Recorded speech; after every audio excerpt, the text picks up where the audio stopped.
How to reassemble the honey pump after disassembly. Wipe the mating surface dry, then reinstall the components. Ensure the mating surface is thoroughly cleaned. Apply a small amount of lubricant to the internal parts. Gently push the assembly straight down from the top. Move the mechanism up and down slightly to ensure smooth operation. Install a snap ring circlip to secure the assembly.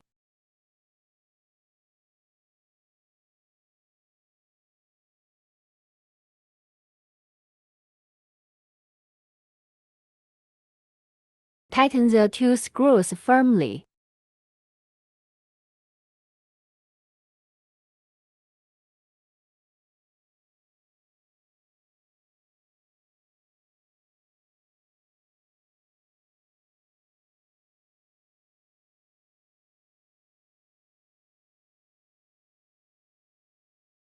After securing the screws, ensure there remains slight play movement in the mechanism.